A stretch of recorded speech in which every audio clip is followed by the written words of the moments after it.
চট্টগ্রামের রাউজানে নানা আয়োজনে উদযাপিত হয়েছে সাংস্কৃতিক অঙ্গনে অবদানকারী ঐতিহ্যবাহী প্রতিষ্ঠান নোয়াপাড়া ঐকতান সঙ্গীত একাডেমির বর্ষপূর্তি ও রজত জয়ন্তী উপলক্ষে সঙ্গীত, তবলা, নৃত্য, চিত্রাঙ্কন সাংস্কৃতিক প্রতিযোগিতার পুরস্কার বিতরণ, সঙ্গীত ও নৃত্য অনুষ্ঠান।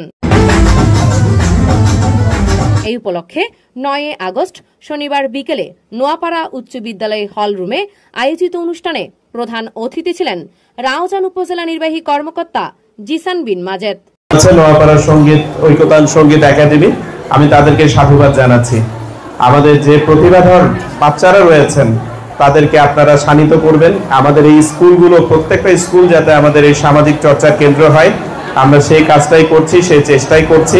প্রত্যেকটা স্কুলের প্রতি বছরই আমাদের সাংস্কৃতিক অনুষ্ঠান অনুষ্ঠিত হয়ে থাকে, যেটার মাধ্যমে এই যে প্রতিভা রয়েছে সেই প্রতিভাটি গুপ্ত না থেকে আমরা বিকশিত হওয়ার সুযোগ দিই।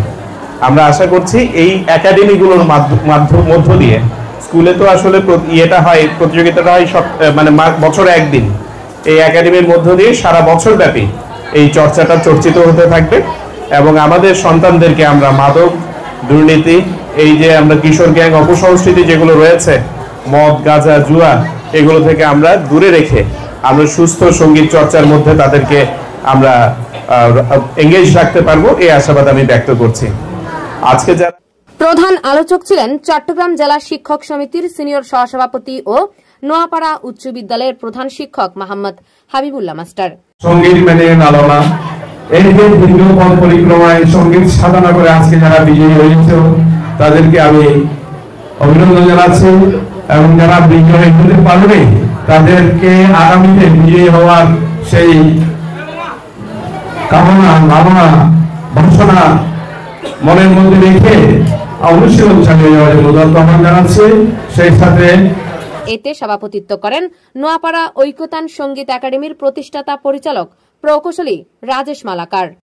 আমি বিদেশে 9 বছর থাকলে আমার সবসময় প্রাণ ভরে থাকতো আমার দেশের মানুষের জন্য, আমার দেশের হিন্দু, মুসলিম, বুদ্ধি, খ্রিস্টান সবাই। আমি যদি আমার জীবনে যদি কিছু দিতে পারি, আমি বড় শান্তি পাবো। সৃষ্টিকর্তা মানুষকে পাঠিয়েছে শুধু আমি নিজে খাবার জন্য, সবাইকে সমানভাবে ভাগ করার জন্য। শুধু হারি একবারের দায়িত্ব আমি, আর সবগুলো দায়িত্ব হচ্ছে সব জনগণ। তাই আমাদের জনগণকে নিয়ে আমরা বাঁচতে চাই।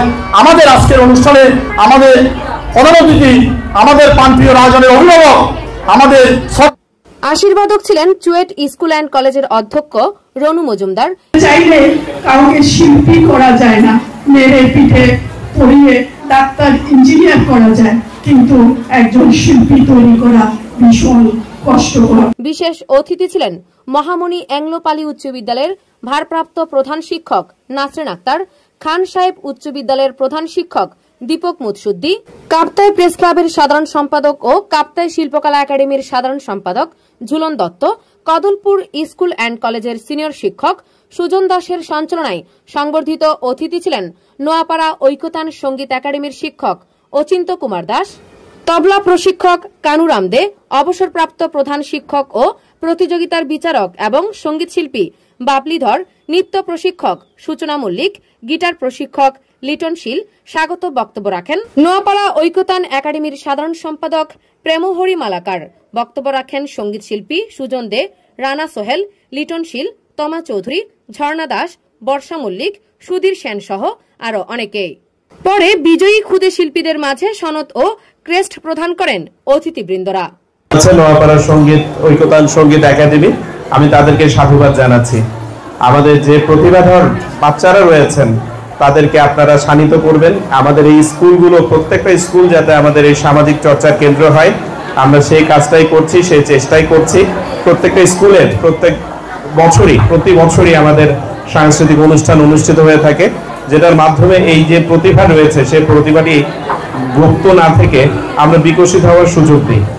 আমরা আশা করছি এই একাডেমিগুলোর মধ্য দিয়ে, স্কুলে তো আসলে প্রতিযোগিতাটা হয় বছরে একদিন, এই একাডেমির মধ্য দিয়ে সারা বছর ব্যাপী এই চর্চাটা চর্চিত হতে থাকবে এবং আমাদের সন্তানদেরকে আমরা মাদক, দুর্নীতি, এই যে আমরা কিশোর গ্যাং অপসংস্কৃতি যেগুলো রয়েছে, মদ, গাঁজা, জুয়া, এগুলো থেকে আমরা দূরে রেখে আমরা সুস্থ সঙ্গীত চর্চার মধ্যে তাদেরকে আমরা এঙ্গেজ রাখতে পারবো এই আশাবাদ আমি ব্যক্ত করছি। আজকে যারা সঙ্গীত চর্চা করছে, ওনার যে প্যাট্রোনাইজ করার যে প্রক্রিয়া আমাকে কিন্তু মুগ্ধ করেছে। আমি অনেক খুশি হয়েছি ওনার এই স্বল্প পরিসরে বিশাল একটা অন্য একটি স্কুলে সেখানে আজকে প্রোগ্রাম করে যাচ্ছে। আমরা উপস্থিত হয়েছি, সবকিছু মিলে আজকে পরিবেশ অনেক সুন্দর, শ্রাবণ বর্ষা, সুন্দর প্রকৃতি, এর মধ্যে এই ছোট ছোট শিশুগুলোকে দেখে আমাদের ভীষণ ভালো লাগছে। এই যে উপজেলার নির্বাহী অফিসার মহোদয় স্যার যে তোমাদেরকে বলেছে অসামাজিক কর্মকাণ্ড, মাদক এবং অন্যান্য অপকর্ম থেকে দূরে রাখার জন্য সঙ্গীতের কোনো বিকল্প নেই। এই সঙ্গীতকে এগিয়ে নিয়ে যাওয়ার জন্য প্রকৌশলী রাজেশ পালেকার যে উদ্যোগ গ্রহণ করেছেন, প্রবাসে ওনার অনেক অনাঢ্য লাইফ যেটা ছিল সেটা স্যাক্রিফাইস করে এই অজপাড়াগায় এসে তোমাদের জন্য যে একটা বিদ্যালয় প্রতিষ্ঠা করে সঙ্গীত, শুদ্ধ সঙ্গীতের চর্চা করার জন্য সুযোগ করে দিয়েছেন, তাকে আমরা ধন্যবাদ জানাই। আমার মনে হয় এই প্রজন্ম এখানে ওনার আদর্শে উদ্বুদ্ধ হয়ে অনেক দূরে গিয়ে যাবে। আসলে চাইলে কাউকে শিল্পী করা যায় না, মেরে পিঠে পড়িয়ে ডাক্তার ইঞ্জিনিয়ার করা যায়, কিন্তু একজন শিল্পী তৈরি করা ভীষণ কষ্টকর। অনেক অধ্যবসায়ের ভেতর দিয়ে তোমাদেরকে তৈরি হতে হবে, মননশীলতা বিকাশ করতে হবে, শুদ্ধ সঙ্গীত চর্চার মধ্য দিয়ে দেশের ঐতিহ্য ভাবমূর্তি রক্ষা করবে। বাংলাদেশ অনেক দূরে গিয়ে যাবে তোমাদের হাত ধরে, এই প্রত্যাশা রেখে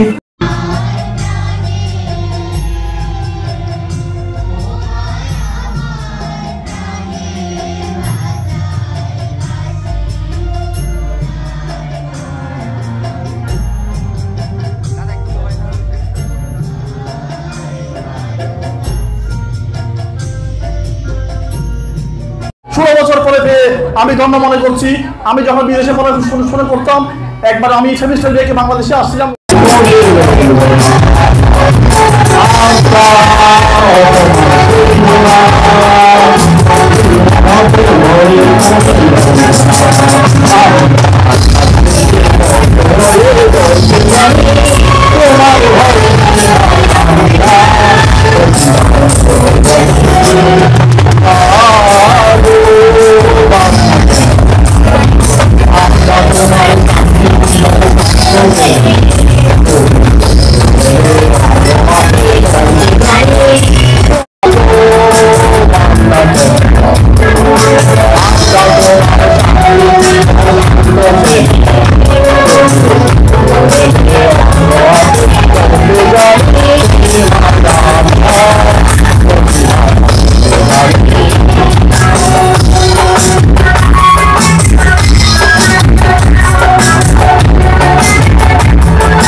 I